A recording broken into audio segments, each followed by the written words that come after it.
16 ans de travaux, plusieurs millions de dollars de budget, un architecte qui n'achèvera jamais son œuvre, ça fait plus de 50 ans qu'il est l'icône d'un pays. Aujourd'hui, on va regarder entre les lignes de l'Opéra de Sydney. L'histoire commence en 1957 quand John Hudson, désolé pour la prononciation, un architecte danois alors inconnu en Australie, remporte le concours international parmi 233 propositions. John Hudson, c'est aussi des projets comme l'église de Baxverd ou bien l'Hudson Center, son dernier projet.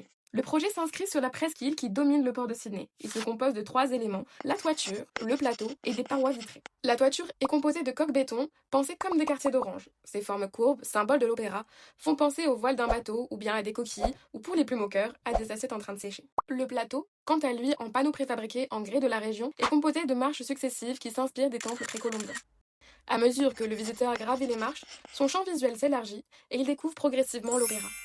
Enfin, des parois vitrées relient l'ensemble et contrastent entre la massivité du plateau et la légèreté des coques béton. Si on prend de la hauteur, on remarque que le projet se compose de 2 volumes principaux. Le plus grand devait accueillir la salle d'opéra et de concert, le plus petit, le théâtre. Hudson s'inspire de la nature pour créer l'espace intérieur.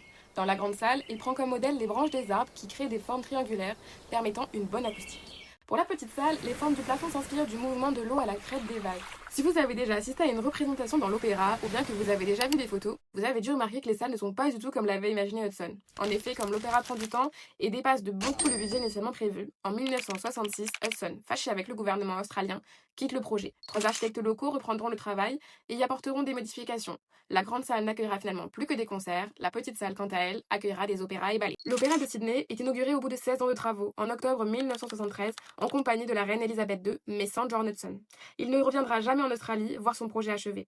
Cependant, en 2003, il reçoit le prix Pritzker, l'équivalent du prix Nobel en architecture, pour le féliciter pour l'ensemble de sa carrière. Puis en 2007, un an avant sa mort, l'Opéra de Sydney est inscrit au patrimoine mondial de l'UNESCO.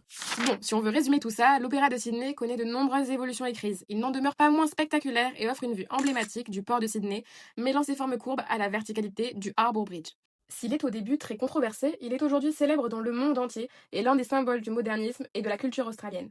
Je vous remercie de m'avoir écouté et j'espère que vous en avez appris un peu plus sur l'Opéra de Sydney. C'était Lily et je vous dis à bientôt dans un prochain épisode de Visite entre les lignes.